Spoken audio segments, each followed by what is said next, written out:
Where have you been?" His voice was cold, sharp as broken glass. I frowned, still struggling to understand why he looked at me as though I had committed some unforgivable crime. "I told you," I replied, dropping my bag onto the chair near the entrance. "We had a team event. I stayed late to help clean up. It wasn't a big deal." "Not a big deal?" He laughed bitterly, shaking his head. "Do you know what time it is? I've been sitting here for hours, wondering if you were ever going to walk back through that door." I felt the familiar wave of exhaustion mixed with frustration rise within me. We had had this argument before. The same accusations, the same doubts. It was a never-ending cycle. I tried to stay calm, though my hands trembled. "I'm sorry if I worried you," I said softly, hoping to diffuse the tension. "But you know how these things go. We're trying to secure a new client, and the whole team needed to be there." His eyes darkened as he stepped closer. "You expect me to believe that?" I blinked, stunned. "What? Of course I do. Why wouldn't you?" He didn't answer. Instead, he turned and walked into the bedroom. I followed, my stomach twisting into knots. When I entered, I froze. The sight before me was surreal. My suitcase was open on the bed, and he was throwing my clothes into it haphazardly. Dresses, shirts, anything within reach. "What the hell are you doing?"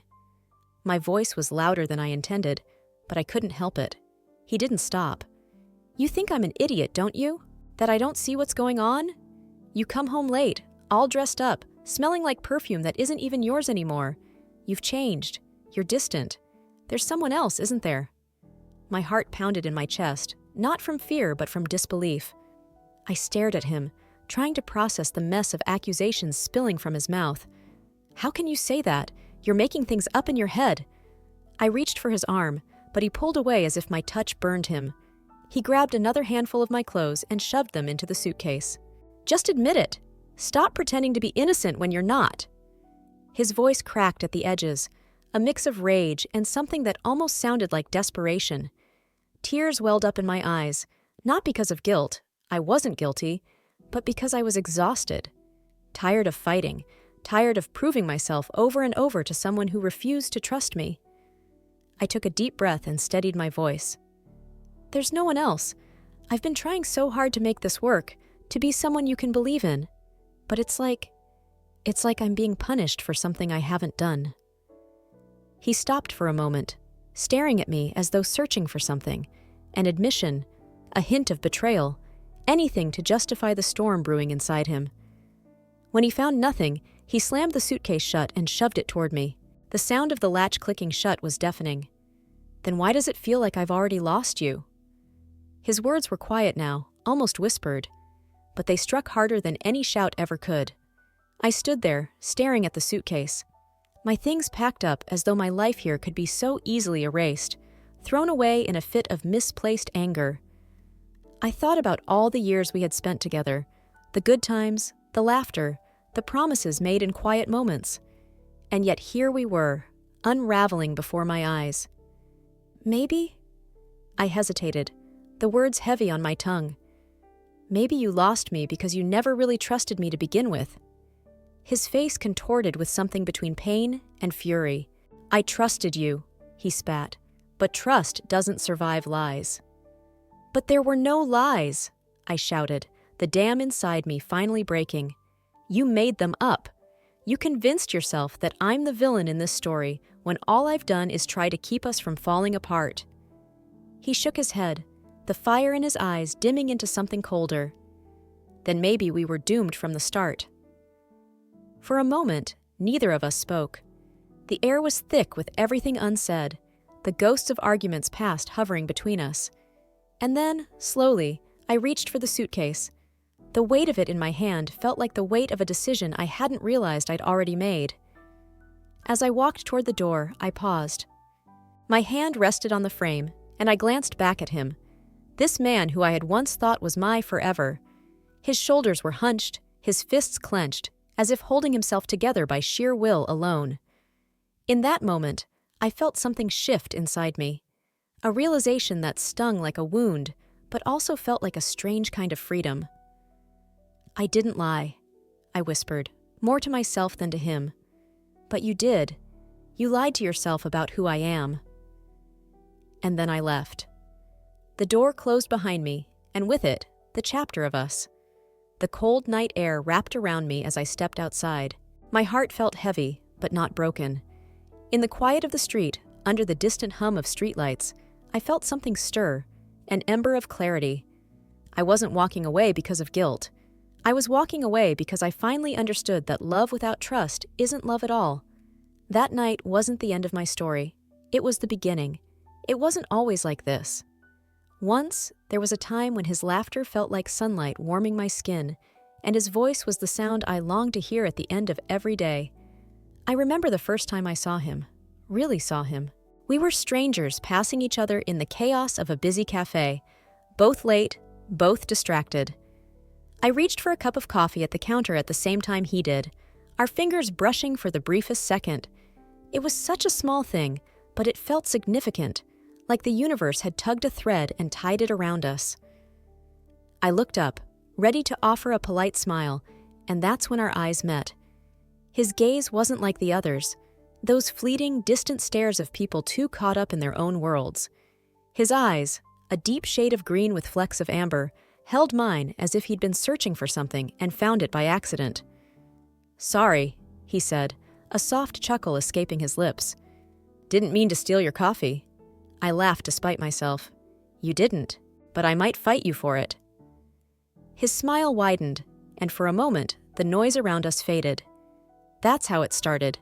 Not with fireworks or grand gestures, but with a stolen moment in an ordinary place that somehow felt extraordinary. We sat at a corner table that day, talking as if we'd known each other for years.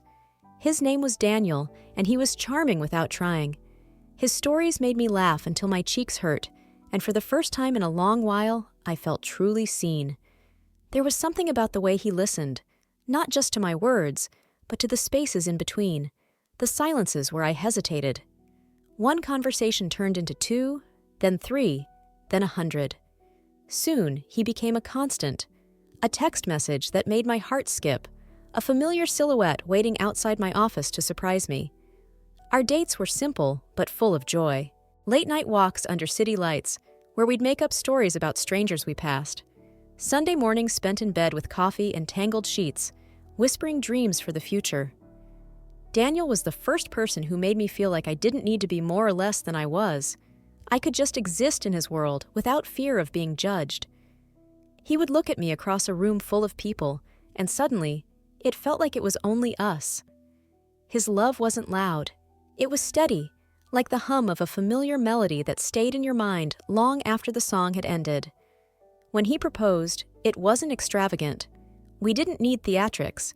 It was just us on a quiet autumn afternoon at the park where we had our first real date. The leaves fell around us in shades of gold and crimson, and he held my hand like it was the most natural thing in the world. "I don't have a speech," he'd said, his voice cracking slightly. "But I know this.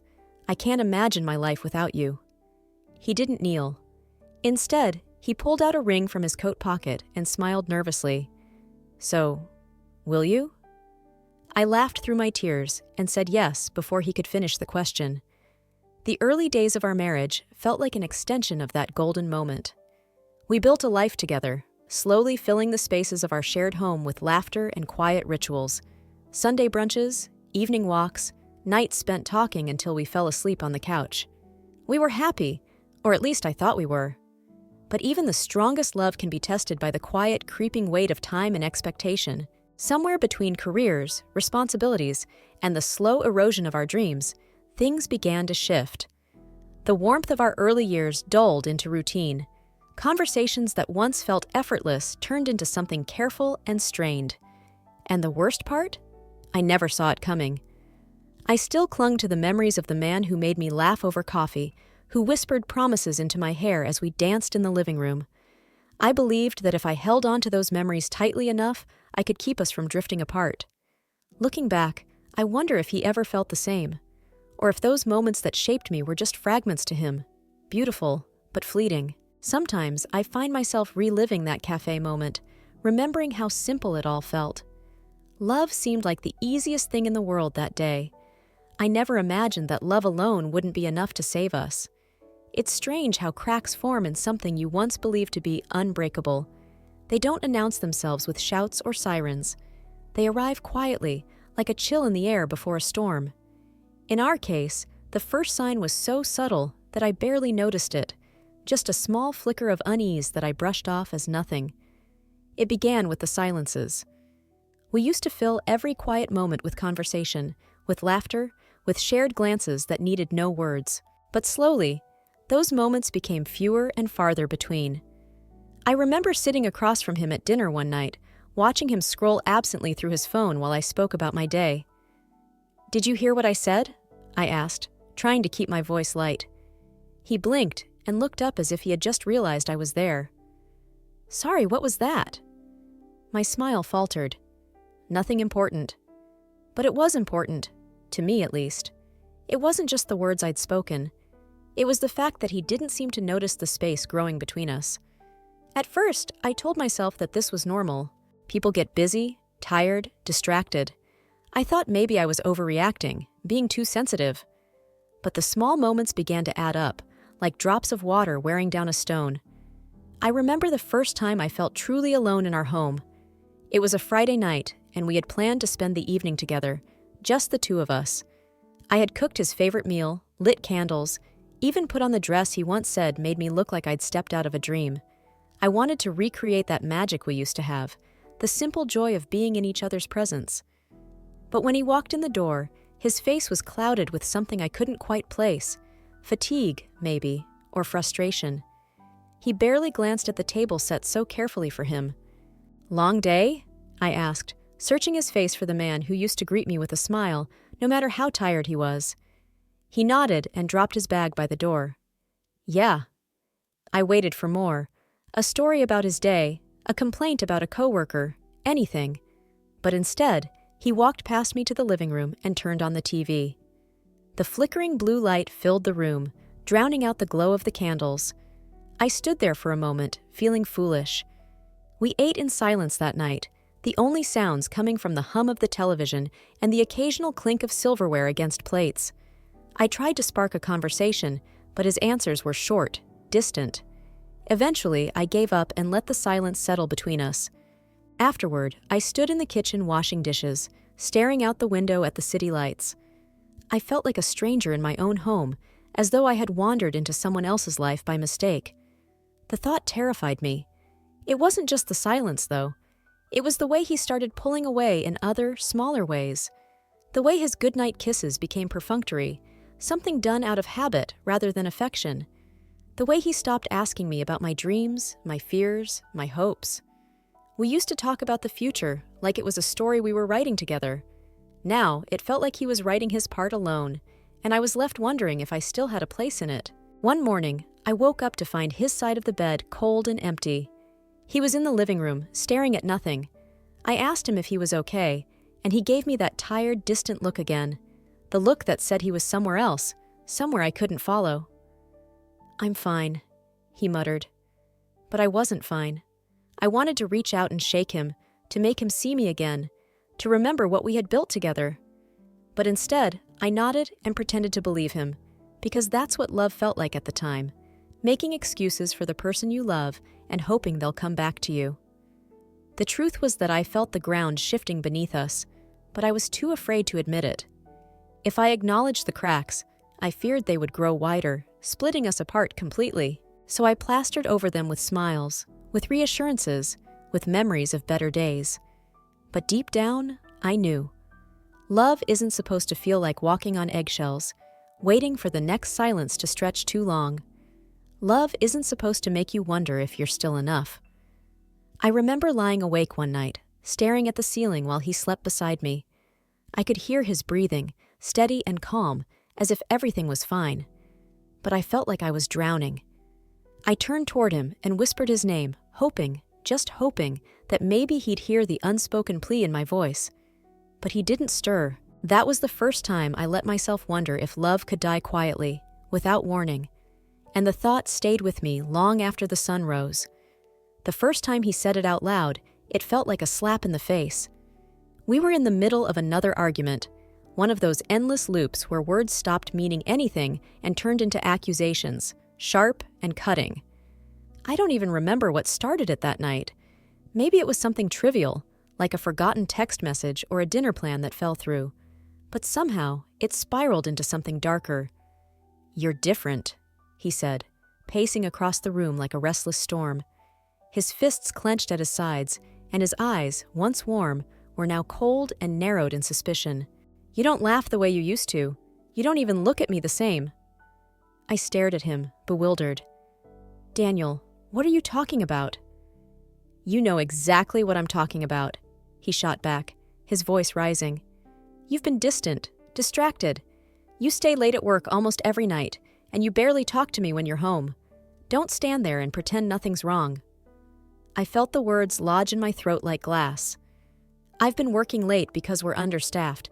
I've told you that 100 times. And I'm supposed to believe that?" His laugh was bitter, hollow. "You expect me to think it's just work keeping you out until midnight? That you're just too busy to send me a single message?" "Yes."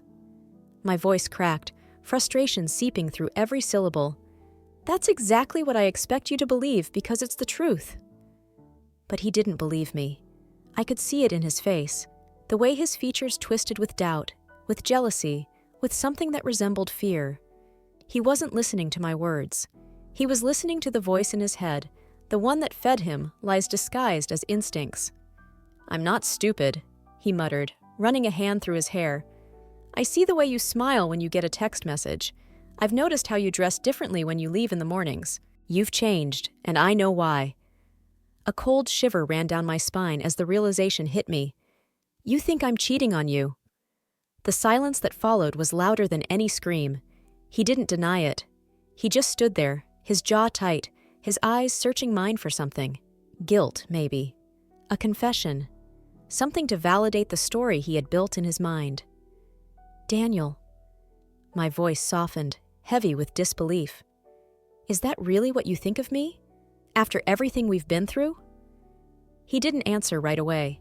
Instead, he crossed his arms over his chest and looked away, as if he couldn't bear to meet my gaze. And that hurt more than anything.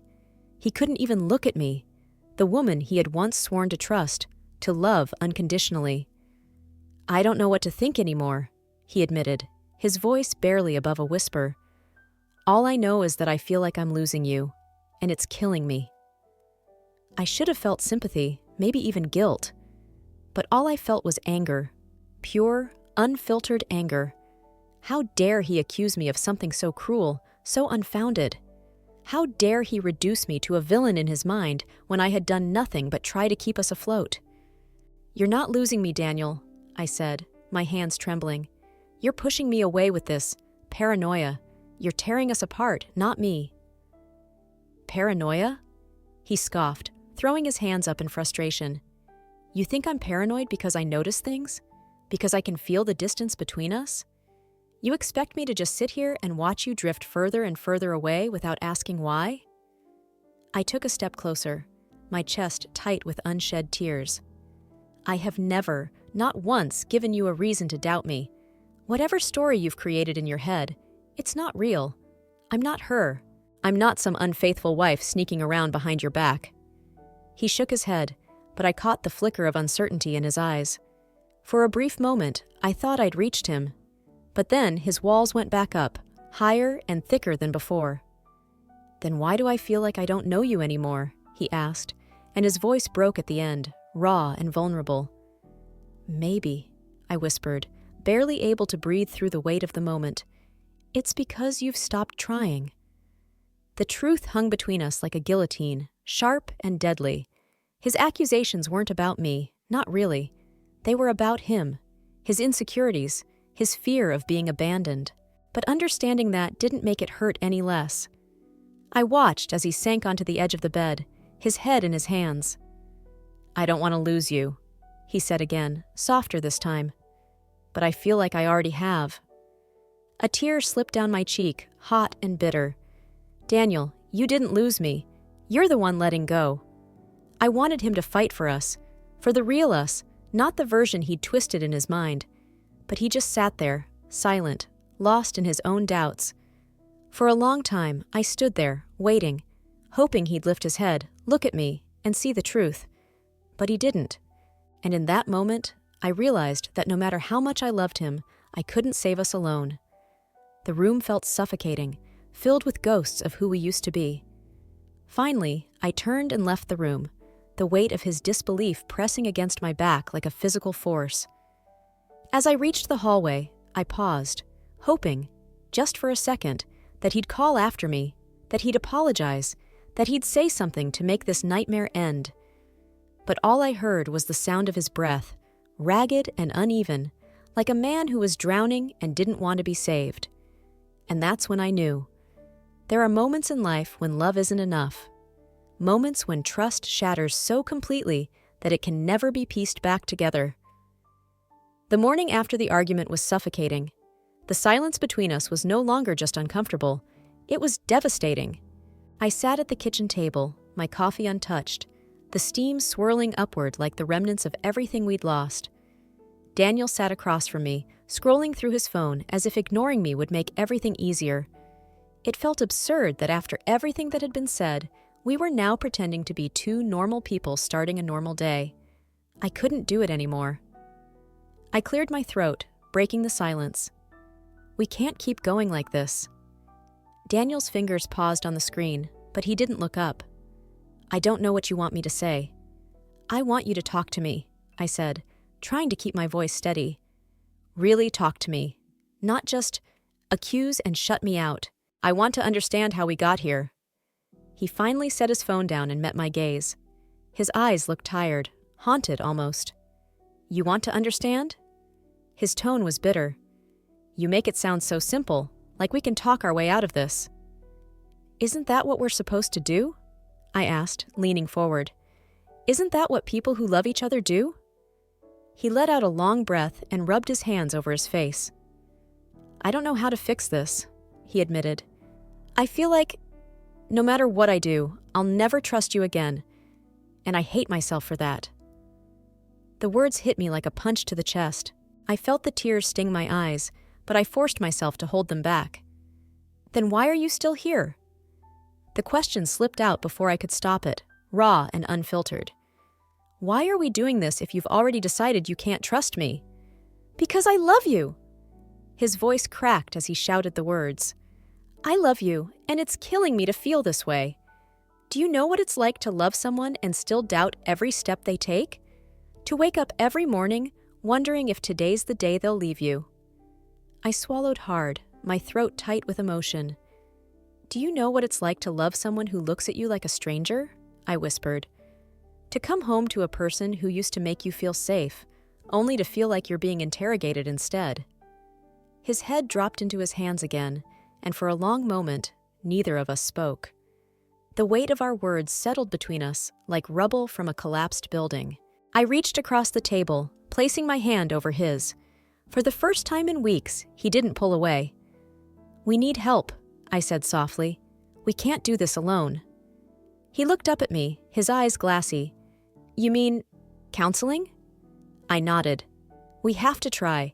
If there's any part of you that still wants to fight for this, we need someone to help us figure out how. Daniel was quiet for a long time, and I could almost hear the war waging inside him. Finally, he nodded.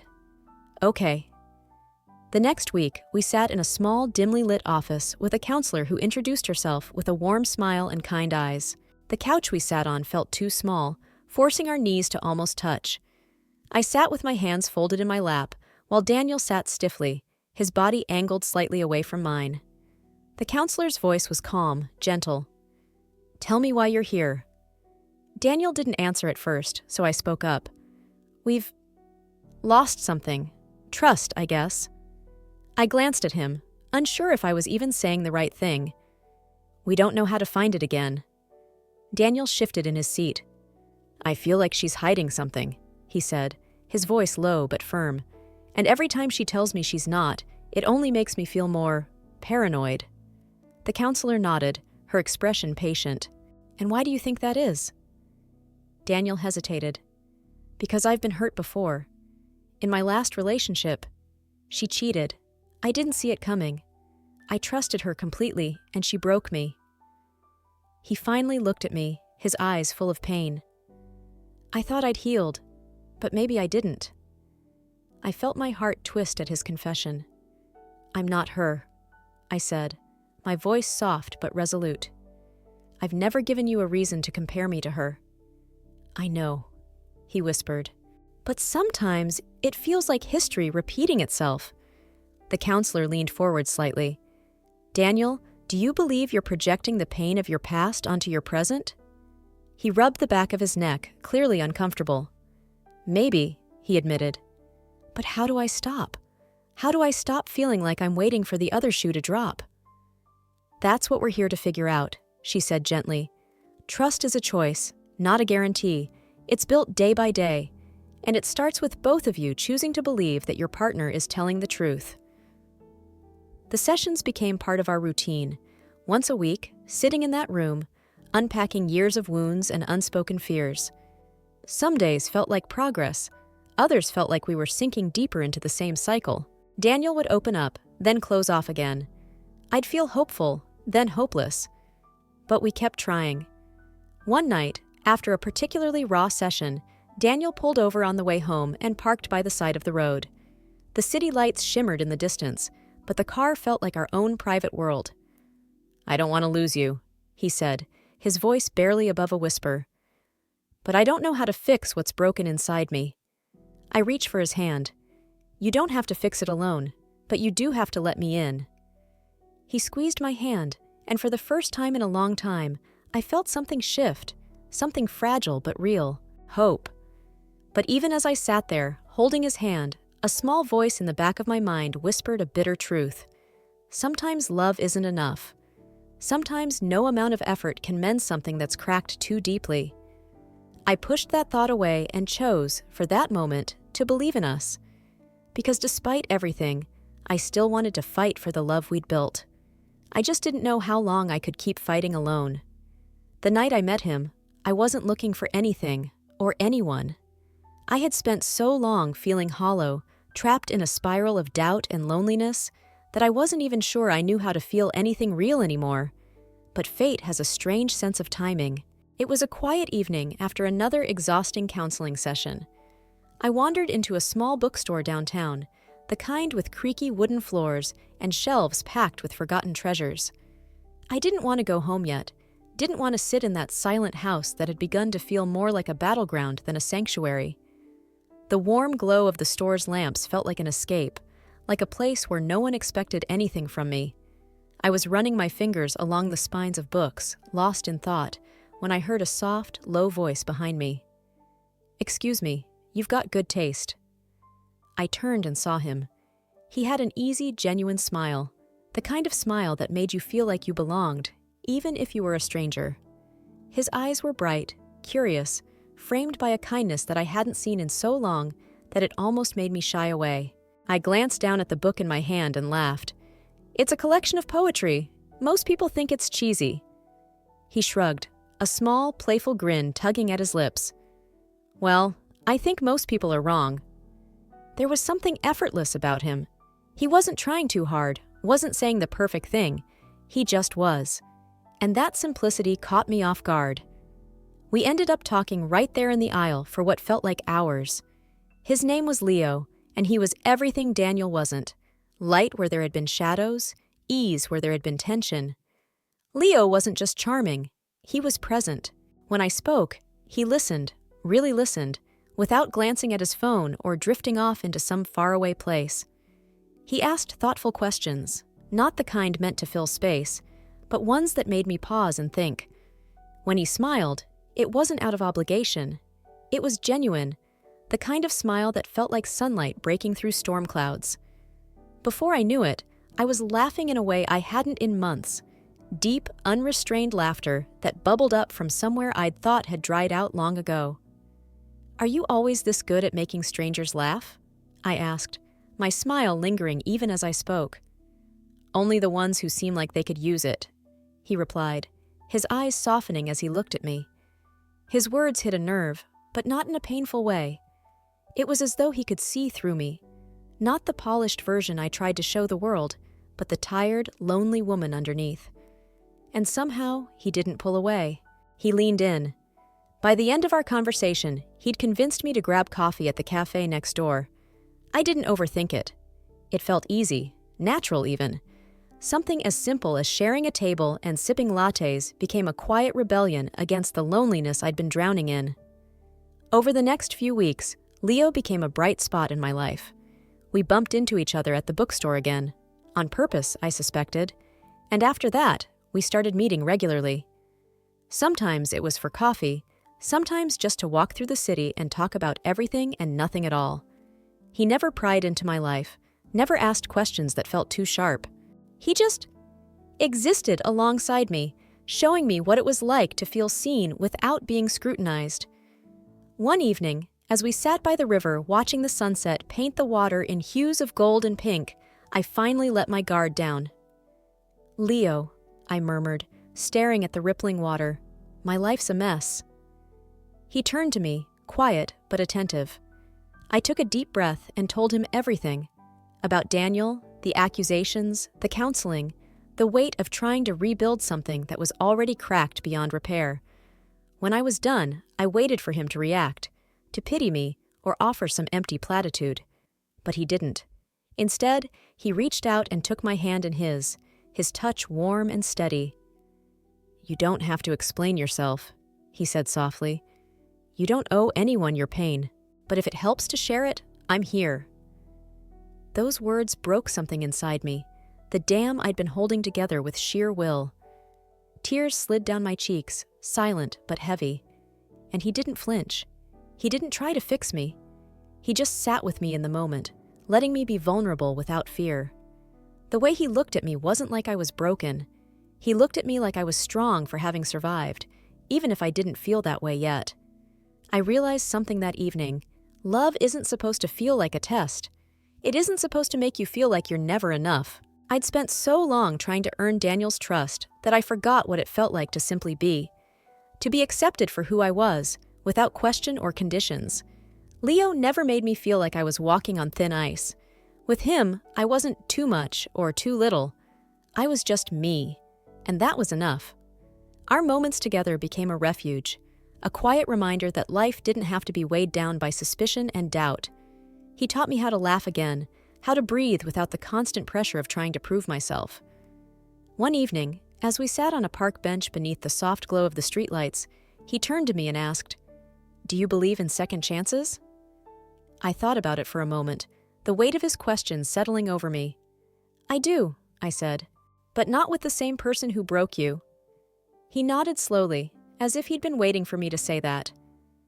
"Good," he said, "because you deserve more than just another chance. You deserve a fresh start." I stared at him, the truth of his words wrapping around me like a comforting embrace. For so long, I had been trying to salvage the pieces of a life that no longer fit who I was. But maybe Leo was right. Maybe I didn't need to go back and rebuild something that had already crumbled. Maybe it was time to build something new, something better. In that moment, I knew I wasn't alone anymore. And more importantly, I knew I didn't have to keep settling for less than what I deserved. Leo wasn't perfect, no one is. But he was kind, steady, and real in a way that felt like everything I'd forgotten love could be. And for the first time in a long time, I felt hopeful, not just for love, but for myself. It happened on a quiet Sunday afternoon, a day that felt like it was meant for nothing more than calm conversations and lazy walks. Leo and I had decided to visit the local open-air market, where the smell of fresh flowers and baked bread filled the air. The weather was perfect, the kind of day that wraps itself around you like a soft embrace. I was laughing at something Leo said as he handed me a cup of fresh lemonade. His smile was wide, easy, and full of that quiet warmth that had become my anchor. The world around us seemed far away, reduced to background noise, until I heard a voice that cut through everything like a blade. "Well, this explains a lot." I froze, the lemonade suddenly sour on my tongue. I didn't need to turn around to know who it was. I could feel the chill of his gaze even before I met it.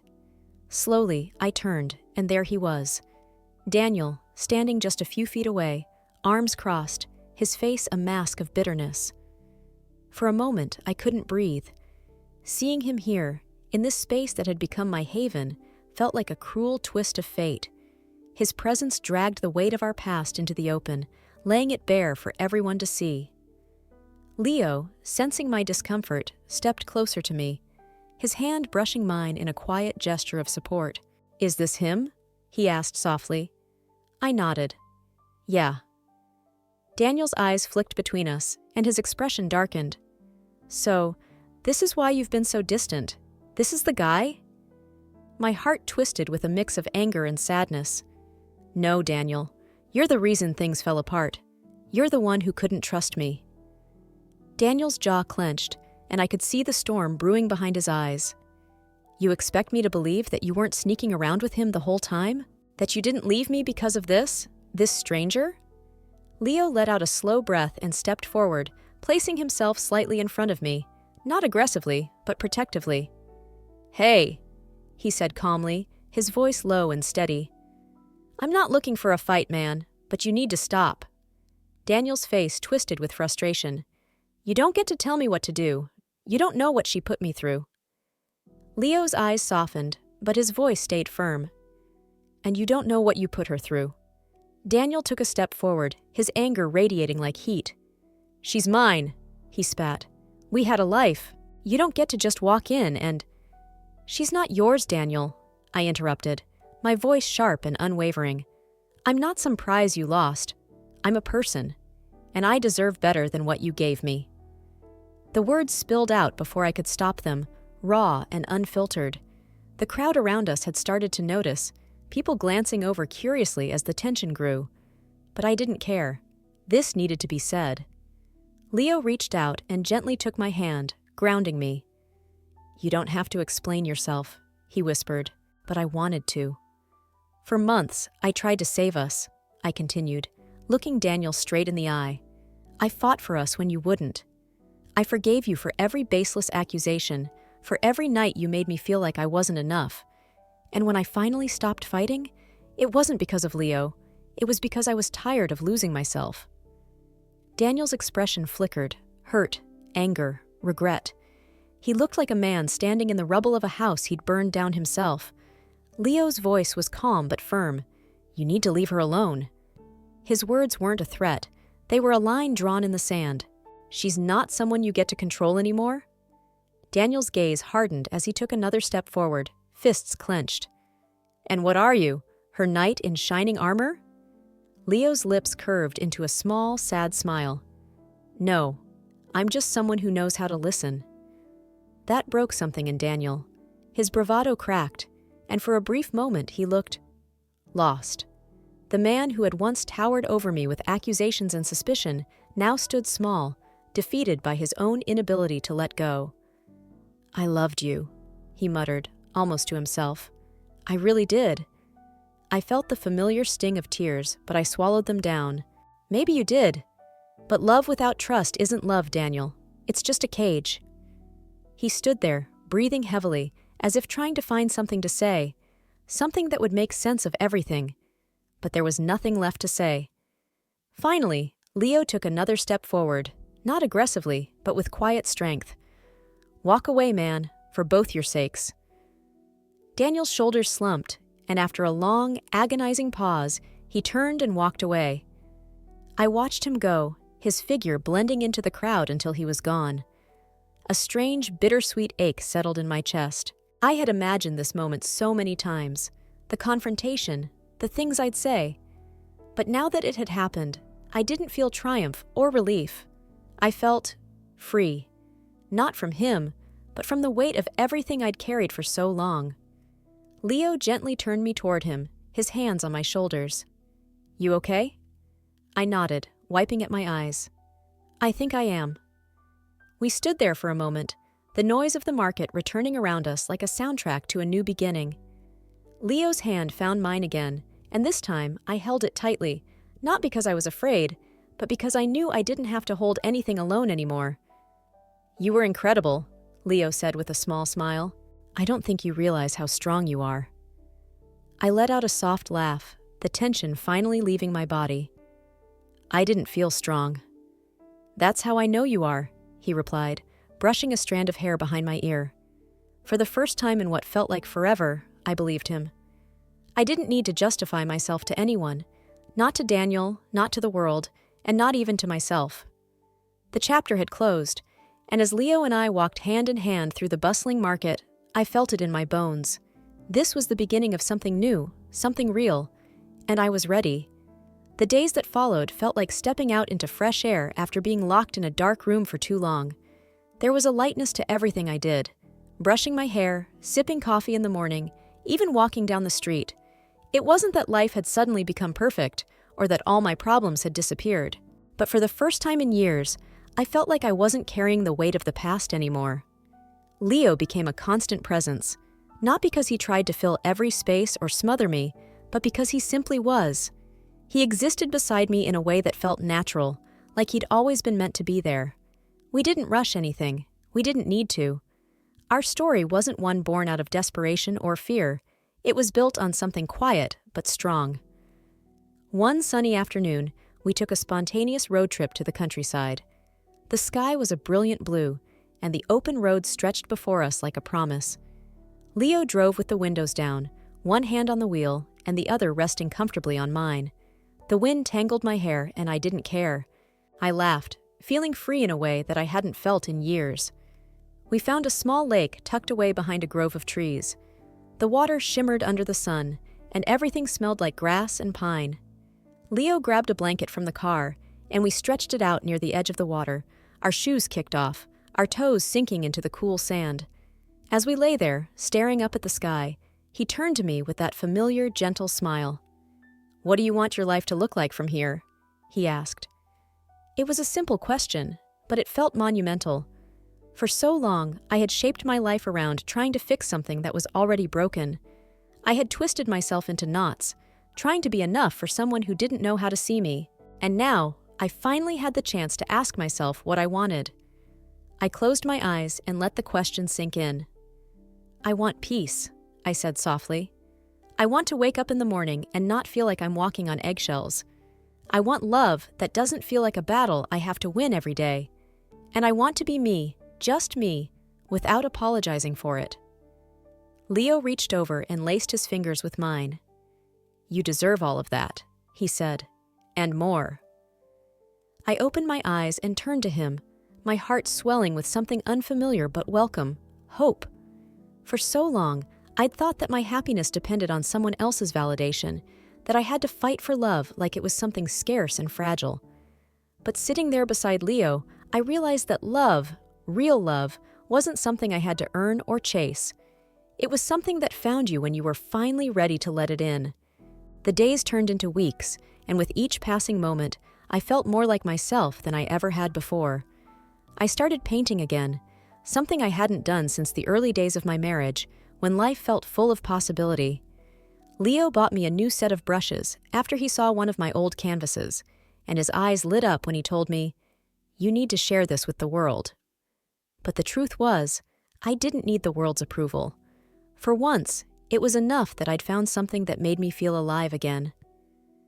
One evening, as we sat on the balcony of my apartment watching the city lights blink to life, Leo turned to me with a quiet seriousness in his eyes. "I need to say something," he began, his fingers tracing soft circles on my hand.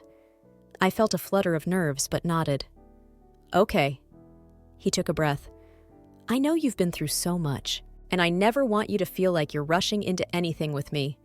I want you to know that whatever pace you need, I'm here for it. I'm not going anywhere." My heart swelled as I listened to him. Really listened. No one had ever said something like that to me before. His love wasn't a demand or an expectation. It was a gift freely given, without strings. Tears filled my eyes as I reached for his face, my thumb brushing against his cheek. "I know you're not going anywhere," I whispered, "and I'm not either." Leo leaned in, and our foreheads touched, our breaths mingling in the quiet between us. There was no grand declaration, no dramatic proclamation, just two people who had found their way to each other after surviving their own storms. In the months that followed, I rebuilt my life, not just with Leo, but for myself. I changed jobs, stepping into a role that gave me purpose and joy. I moved into a new apartment, a bright, open space filled with light and laughter. and I reconnected with friends I drifted from, rediscovering the beauty of community and connection. Daniel reached out once, months after that encounter at the market. His message was short, apologetic, and heavy with regret. But I didn't need closure from him. I'd already found it within myself. I wished him peace and let him go for good this time. The day I finally felt like I'd come full circle was when I stood in front of a mirror, getting ready for a small gathering Leo had planned. A celebration of nothing in particular, just life. I looked at my reflection and smiled, not because I looked perfect, but because I saw me. Strong, whole, and free. Leo appeared behind me, wrapping his arms around my waist and resting his chin on my shoulder. "There's that smile," he said softly. I met his gaze in the mirror and whispered, "Thank you." "For what?" he asked, pressing a gentle kiss to my temple. "For showing me that love doesn't have to hurt." He turned me around, his expression tender. "You showed yourself that," he said. "I just had the privilege of walking beside you." And as I held his gaze, I realized that this wasn't just a happy ending. It was a beginning. My beginning. And no matter where life took me from here, I knew one thing for certain. I was finally free to live, to love, and to be completely, unapologetically myself. And that was more than enough.